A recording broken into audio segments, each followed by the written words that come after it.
ಜನನಿ ಸುದ್ದಿವಾಹಿನಿ ವೀಕ್ಷಕರಿಗೆ ನಮಸ್ಕಾರ. ನಾನು ರಮೇಶ್ ಗಡೇಗುಂಡುಮನೆ. ಸಾಗರದಲ್ಲಿ ಸೌಖ್ಯ ಮದರ್ ಕೇರ್ ಚಿಗರು ಜಂಬೂ ಕಿಟ್ಸ್ ಉದ್ಘಾಟನೆ. ಬಿಜೆಪಿ ಗ್ರಾಮಾಂತರ ಮಹಿಳಾ ಮೋರ್ಚಾದ ಕಾರ್ಯಕ್ರಮ. ಜಿಲ್ಲಾಧ್ಯಕ್ಷೆ ಮಧುರಾ ಮಾತು. ಕುಟುಂಬ ಗಮನಿಸುವ ಮಹಿಳೆ ದೇಶದ ಅಭಿವೃದ್ಧಿಗೂ ಶಕ್ತಿ ಕೊಡಬಲ್ಲಳು ಸಮರ್ಥನೆ. ಸಾಂಪ್ರದಾಯಿಕ ಅಡುಗೆ ಕ್ರಮಗಳಿಂದ ಕುಟುಂಬದ ಆರೋಗ್ಯ ಸಂರಕ್ಷಣೆ ಮಾಡುವುದಲ್ಲದೆ ದೇಶದ ಅಭಿವೃದ್ಧಿಗೂ ಕೊಡುಗೆ ಕೊಡಬಲ್ಲ ಶಕ್ತಿ ಮಹಿಳೆಯರಿಗಿದೆ ಎಂದು ಜಿಲ್ಲಾ ಬಿಜೆಪಿ ಮಹಿಳಾ ಮೋರ್ಚಾದ ಅಧ್ಯಕ್ಷೆ ಮಧುರಾ ಶಿವಾನಂದ್ ಹೇಳಿದರು. ಇಲ್ಲಿನ ಬಿಜೆಪಿ ಕಚೇರಿಯಲ್ಲಿ ಶುಕ್ರವಾರ ಸಾಗರ ಗ್ರಾಮಾಂತರ ಮಹಿಳಾ ಮೋರ್ಚಾ ಏರ್ಪಡಿಸಿದ್ದ ಕಾರ್ಯಕಾರಿಣಿ ಸಭೆಯನ್ನು ಉದ್ಘಾಟಿಸಿ ನಂತರ ಅವರು ಮಾತನಾಡುತ್ತಿದ್ದರು. ದೇಶದ ಪ್ರಧಾನಿ ಮೋದಿ ಕರೆ ನೀಡಿರುವುದು ಅದನ್ನೇ. ಈ ನಿಟ್ಟಿನಲ್ಲಿ ಇಂಧನ ಬಳಕೆ ಇಲ್ಲದೆ ಅಡುಗೆಯ ಸಾಧ್ಯತೆಗಳನ್ನು ಗಮನಿಸಬಹುದು ಎಂದ ಅವರು, ನಮ್ಮ ಬಿಜೆಪಿ ಪಕ್ಷ ಚುನಾವಣೆ ಎದುರು ಬಂದಾಗ ಮಾತ್ರ ಕಾರ್ಯಕ್ರಮಗಳನ್ನು ಮಾಡುವ ಪಕ್ಷ ಅಲ್ಲ, ಬದಲಾಗಿ ಜನಸಾಮಾನ್ಯರ ಬದುಕಿನಲ್ಲಿ ಅನುಸರಿಸಬೇಕಾದ ಹಲವು ಸಮಾಜಮುಖಿ ಇಂತಹ ಕಾರ್ಯಕ್ರಮವನ್ನು ನೀಡುತ್ತಾ ಬಂದಿದೆ ಎಂದು ಅಭಿಪ್ರಾಯ ವ್ಯಕ್ತಪಡಿಸಿದರು.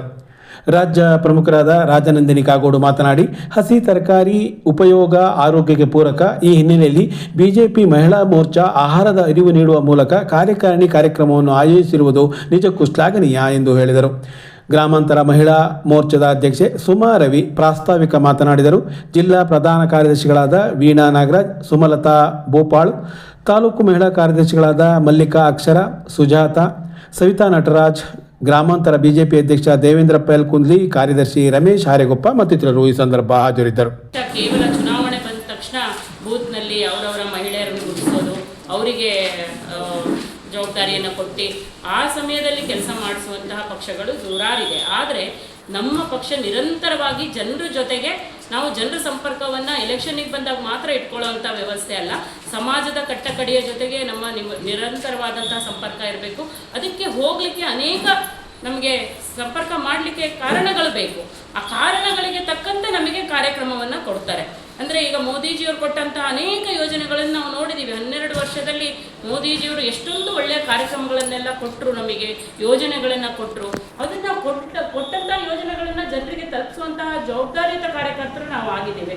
ಅದ್ರ ಬಗ್ಗೆ ನಮಗೆ ಹೋಗಲಿಕ್ಕೆ ಒಂದು ಅವಕಾಶಗಳು ಬೇಕು ಅಂದಾಗ ಇಂತಹ ಎಲ್ಲ ಕಾರ್ಯಕ್ರಮಗಳನ್ನು ನಿರಂತರವಾಗಿ ನಮ್ಮ ಪಕ್ಷದಲ್ಲಿ ಕೊಡ್ತಾ ಬರ್ತಾರೆ. ಅದು ಈಗ ಹುಡ್ಕೊಂಡಿರುವಂತಹ ಕಾರ್ಯಕ್ರಮಗಳೆಲ್ಲ ನಿರಂತರವಾಗಿ ನಾನಿರಲಿ, ನನ್ನ ಹಿಂದೆ ಬಂದಂಥ ಹಿರಿಯರಿರಲಿ, ಎಲ್ಲರ ಸಂಘಟನೆಯನ್ನು ಕಟ್ಟಿರುವಂಥ ಉದ್ದೇಶನೇ ನಮ್ಮ ಪಕ್ಷದಲ್ಲಿ ಕೊಡುವಂಥ ಸುಮಾರು 5-6 ಕಾರ್ಯಕ್ರಮಗಳು ಮುಖ್ಯವಾಗಿ ನಮಗೆ ಕೊಡ್ತಾರೆ. ಒಂದು ಸಂಸ್ಥಾಪನಾ ದಿನಾಚರಣೆ ಆಗಿರ್ಬೋದು, ಅಂಬೇಡ್ಕರ್ ಅವರ ಜಯಂತಿ ಆಗಿರ್ಬೋದು, ಬಲಿದಾನ ದಿವಸ ಆಗಿರ್ಬೋದು, ಯೋಗ ದಿನಾಚರಣೆ ಆಗಿರ್ಬೋದು, ಪರಿಸರ ದಿನಾಚರಣೆ ಆಗಿರ್ಬೋದು. ಇವೆಲ್ಲ ನಾವು ನಿರಂತರವಾಗಿ ಪಕ್ಷ ಚಟುವಟಿಕೆ ಮಾಡೋದ್ರ ಜೊತೆಗೆ ಸಂಘಟನೆ ಕೂಡ ಬಲಪಡಿಸಬೇಕು ಅನ್ನೋ ಉದ್ದೇಶದಿಂದ ನಮಗೆ ಕೊಡ್ತಾರೆ. ಈಗ ಕೊಟ್ಟಂತಹ ಕಾರ್ಯಕ್ರಮವನ್ನು ಅಚ್ಚುಕಟ್ಟಾಗಿ ನನಗೆ ಅದ್ರ ಬಗ್ಗೆ ತುಂಬ ಹೆಮ್ಮೆ ಇದೆ. ಯಾಕಂದರೆ ಈಗ ತಾನೇ ಸುಮಾ ಅವರು ಹೇಳಿದ್ರು, ರಾಜಕೀಯದಲ್ಲಿ ಮಹಿಳೆಯರು ಗುರುತಿಸ್ಕೊಡೋದು ಸ್ವಲ್ಪ ಜನ, ಯಾಕೆಂದರೆ ಅವರಿಗೆ ಭಯ ಇರುತ್ತೆ, ಮನೆಯಲ್ಲಿ ಸಪೋರ್ಟ್ ಕಮ್ಮಿ ಇರುತ್ತೆ.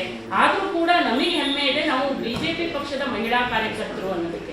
ಯಾಕಪ್ಪ ಅಂದರೆ ನಮಗೆ ಮೋದಿಜಿಯವರು 12 ವರ್ಷದಲ್ಲಿ ಅಷ್ಟೊಂದು ಒಳ್ಳೆಯ ಆಡಳಿತ ಕೊಟ್ಟಿದ್ದಾರೆ. ಇದ್ರ ಬಗ್ಗೆ ಯಾರಿಗೂ ಸಂಶಯ ಇಲ್ಲ ತಾನೆ? ಸಂಶಯ ಇದೆಯಾ? ಹಾಗಾಗಿ ನಾವೊಬ್ರು ಮಹಿಳಾ ಮೋರ್ಚಾದ ಬಿಜೆಪಿ ಪಕ್ಷದ ಕಾರ್ಯಕರ್ತರು ಅಂತ ಹೇಳ್ಕೊಳ್ಳಿಕ್ಕೆ ಹೆಮ್ಮೆ ಆಗುತ್ತೆ.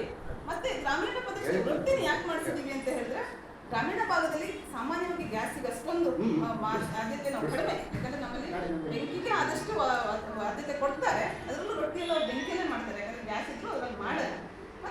ಮತ್ತೆಲ್ಲ ಲಘು ಉಪಹಾರಗಳು, ಚಪಾತಿ ಇರ್ಬೋದು, ಆಮೇಲೆ ಜೋಳದ ರೊಟ್ಟಿ ಇರ್ಬೋದು, ಆಮೇಲೆ ಇವೆಲ್ಲ ಬೇರೆ ಬೇರೆ ಥರದ್ದು ಜ್ಯೂಸ್ಗಳು, ಬೀಟ್ರೋಟ್ ಜ್ಯೂಸು. ಇದು ಶಂಖಪುಷ್ಪಿ ಅಂತ ಹೇಳಿ ನಿಮ್ಗೆ ಗೊತ್ತಿರ್ಬೋದು, ಅದು ಮೆಮೊರಿಗೆ ತುಂಬ ಒಳ್ಳೆಯದು ಅಂತ ಹೇಳಿ ಅದನ್ನು ಶಂಖಪುಷ್ಪಿ ವಿಶೇಷವಾಗಿ ಮಾಡಿದ್ವಿ. ಇದೊಂದು ಕ್ಯಾರೆಟ್ ಜ್ಯೂಸು. ಆಮೇಲೆ ಇದೊಂದು ಲಿಂಬು ಮತ್ತು ಬೆಲ್ಲ ಹಾಕಿರುವಂಥ ಪಾನಕ. ಲಿಂಬುದು ಶರ್ಬತ್ ಕುಡಿದಿತ್ತು, ಸಕ್ಕರೆ ಹಾಕಿ, ಇದು ಬೆಲ್ಲ, ಮೆಣಸಿನಕಾಳು ಅದೆಲ್ಲ ಹಾಕಿ ಮಾಡಿರುವಂಥ ಒಂದು ವಿಶೇಷ. ನಮ್ಮಲ್ಲಿ ರಾಮನವಮಿ ಬೆಲ್ಲ ಪಾನಕ ಮಾಡ್ತಾರೆ, ಹಾಗಾಗಿ ಅದೊಂದು. ಇದೊಂದು ತಂಪಿನ ಕಾಳು, ಅದರ ಜ್ಯೂಸು. ಆಮೇಲೆ ಇದೊಂದು ಅದಕ್ಕೂ ಅದು ಕೂಡ ಬೆಲ್ಲ, ಸಕ್ಕರೆ ಯಾವುದಕ್ಕೂ ಹಾಕಿಲ್ಲ. ಇದು ಫ್ರೂಟ್ ಸಲಾಡು. ಆಮೇಲೆ ಮತ್ತು ಮೊಳಕೆ ಕಾಳು. ಇದರಲ್ಲಿ ಮೊಳಕೆ ಕಾಳು ಅಂತ ಹೇಳಿದ್ರೆ ಮೊಳಕೆ ಕಾಳು ಇದೆ, ಹೆಸರು ಕಾಳಿದೆ, ಮತ್ತು ತೊಗರಿ ಕಾಳು ಇನ್ನೊಂದು ಇದೆ, ಒಂದು 3-4 ಥರ ಇದೆ. ಮತ್ತು ಬೇಳೆಗಳಿದ್ದೀವಿ. ಅದು ಡ್ರೈ ಫ್ರೂಟ್ಸ್ ಅಂತ ಹೇಳಿದ್ರೆ ಅದಕ್ಕೂ ಕೂಡ ಗ್ಯಾಸ್ ಬಳಸಿಲ್ಲ. ಎಲ್ಲ ಡ್ರೈ ಫ್ರೂಟ್ಸ್ನು, ಮತ್ತು ಅದನ್ನು ಬೆಲ್ಲನೂ ಕೂಡ ಹಾಕಿಲ್ಲ. ಅದನ್ನು ಕೂಡ ಡ್ರೈ ಫ್ರೂಟ್ಸಲ್ಲೇ ಉಂಡೆಗಳನ್ನ ಮಾಡಿರುವಂಥದ್ದು. ಹೆಣ್ಮಕ್ಳು ಗ್ರಾಮಾಂತರ ಮಂಡಲದಿಂದ ಅಥವಾ ಗ್ರಾಮಾಂತರ ಭಾಗದಿಂದ ಹೆಣ್ಮಕ್ಳು ಬಂದು ಒಂದು ಸಂಘಟನೆ ಮಾಡ್ತಾರೆ ಅಂತ ಹೇಳಿದ್ರೆ ಅವಳಲ್ಲೂ ಕೂಡ ದೇಶವನ್ನ ಕಟ್ಟಬೇಕು, ದೇಶವನ್ನ ಬೆಳೆಸಬೇಕು, ಸಮಾಜವನ್ನ ಒಂದು ರೀತಿಯಲ್ಲಿ ಒಗ್ಗಟ್ಟಾಗಿ ತಗೊಂಡು ಹೋಗ್ಬೇಕು ಅನ್ನೋದು ಆ ಹೆಣ್ಣಿನ ಒಂದು ಉದ್ದೇಶ ಆಗಿರುತ್ತೆ. ಯಾಕೆಂದ್ರೆ ಹೆಣ್ಣು ಹೊರಗಡೆ ಬರ್ಬೇಕಂದ್ರೆ ಅವಳಿಗೆ ಹಲವಾರು ಸವಾಲುಗಳಿರುತ್ತೆ. ತಾನೇ ಡೈರೆಕ್ಟ್ ಆಗಿ ಒಬ್ಬಳೇ ಬರ್ಲಿಕ್ಕೆ ಆಗಲ್ಲ. ಯಾಕೆಂದ್ರೆ ಅವಳು ಹೊರಗಡೆ ಬರಬೇಕು ಅಂದ್ರೆ ಅವಳ ಮನೆಯವರ, ಅವರ ತಂದೆ ತಾಯಿಗಳ, ಅವರ ಅತ್ತೆ ಮಾವಂದಿರ, ಅವರ ಮಕ್ಕಳ ಎಲ್ಲ ಯೋಗಕ್ಷೇಮವನ್ನು ಕೂಡ ವಿಚಾರಿಸಿ ಆ ಹೆಣ್ಣು ಹೊರಗಡೆ ಬರಬೇಕಾಗತ್ತೆ. ಗಂಡು ಮಕ್ಕಳಾದ್ರೆ ಬೆಳಿಗ್ಗೆ ತಿಂಡಿ ತಿಂದು ಸ್ನಾನ ಮಾಡಿ ಪ್ಯಾಂಟ್ ಶರ್ಟ್ ಹಾಕೊಂಡು ಹೊರಗಡೆ ಬಂದ್ಬಿಡ್ತಾರೆ. ಆದ್ರೆ ಹೆಣ್ಣು ಆ ಗಂಡನಿಗೆ ತಿಂಡಿ ಮಾಡಿ ಹೊರಗಡೆ ಬರಬೇಕು. ಗಂಡು ಮಕ್ಕಳು ಮಧ್ಯಾಹ್ನದ ಊಟಕ್ಕೆ ಸರಿಯಾಗಿ ಮನೆಗೆ ಹೋಗ್ತಾರೆ. ಹೆಣ್ಣು ಆ ಮಧ್ಯಾಹ್ನದ ಅಡಿಗೆಯನ್ನು ಕೂಡ ಮಾಡಿ ಬರಬೇಕಾಗತ್ತೆ. ಸಂಜೆ ಮಕ್ಕಳು ಸ್ಕೂಲಿಂದ ಬರ್ತಾರೆ, ಅಷ್ಟರೊಳಗೆ ಗಂಡ ರಾತ್ರಿ ಬಂದು ನಡೆದು ಹೋಗುತ್ತೆ. ಆದರೆ ಹೆಣ್ಣು ಆ ಮಕ್ಕಳ ಶಾಲೆಯ ಸಮಯವನ್ನು ಕೂಡ ನೋಡಿ ಬರಬೇಕು, ಮನೆಯಲ್ಲಿರುವಂಥ ಹಿರಿಯರ ಯೋಗಕ್ಷೇಮವನ್ನು ನೋಡಬೇಕು. ಇಷ್ಟೆಲ್ಲ ಸವಾಲುಗಳ ಮಧ್ಯೆ ಒಂದು ಸಂಘಟನೆಯನ್ನು ಹೆಣ್ಮಕ್ಳು ಮಾಡಬೇಕು ಅಂತ ಹೇಳಿದ್ರೆ ಮಹಿಳಾ ಮೋರ್ಚಾಕ್ಕೆ ಅದೊಂದು ದೊಡ್ಡ ಸವಾಲು ಅಂತಲೇ ಹೇಳ್ಬೋದು. ಆದರೂ ಕೂಡ ನಾವು ಮಹಿಳಾ ಮೋರ್ಚಾದಲ್ಲಿ ಹೆಣ್ಮಕ್ಳು ಯಾರೂ ಕೂಡ ಹೋಗಿದ್ದೇನೆ. ಇವತ್ತು ಎಲ್ಲೆಲ್ಲಿದ್ದು ಸಾಗರದ ಹೊಸ ಚಿಗುರು ಶಿಕ್ಷಣ ಸಂಸ್ಥೆಯ ಆಶ್ರಯದ ಚಿಗುರು ಜಂಬೋ ಕಿಡ್ಸ್ ಶಾಲಾ ನೂತನ ಆವರಣದ ಉದ್ಘಾಟನಾ ಕಾರ್ಯಕ್ರಮ ಇಂದು ನಡೆಯಿತು. ಮಾರಿಕಂಬ ದೇವಸ್ಥಾನದ ಹಿಂಭಾಗದ ಆರ್ಪಿ ರಸ್ತೆಯ ಮಲ್ನಾಡು ಆರ್ಕೇಡ್ನಲ್ಲಿ ನೂತನ ಶಾಲಾ ವ್ಯವಸ್ಥೆಯನ್ನು ವಿಧಾನ ಪರಿಷತ್ ಸದಸ್ಯ ಧನಂಜಯ್ ಸರ್ಜೈ ಅವರು ಉದ್ಘಾಟಿಸಿದರು. ಇದೇ ಸಂದರ್ಭದಲ್ಲಿ ಸೌಖ್ಯ ಮದರ್ ಕೇರ್ ಆಸ್ಪತ್ರೆಯ ಉದ್ಘಾಟನೆ ಕೂಡ ಜರುಗಿತು. ಮಾಜಿ ಸಚಿವರಾದ ಕಾಗೋಡು ತಿಮ್ಮಪ್ಪನವರು ನೂತನ ಆಸ್ಪತ್ರೆಯನ್ನು ಉದ್ಘಾಟಿಸಿದರು. ಈ ವೇಳೆ ಚಿಗುರು ಜಂಬೋ ಸಂಸ್ಥೆಯ ಸಂತೋಷ್, ಮುಖ್ಯ ಶಿಕ್ಷಕಿ ಶೈಲಾ ಹಾಗೂ ಡಾಕ್ಟರ್ ಪ್ರತಿಮಾ ಮತ್ತಿತರರು ಹಾಜರಿದ್ದರು.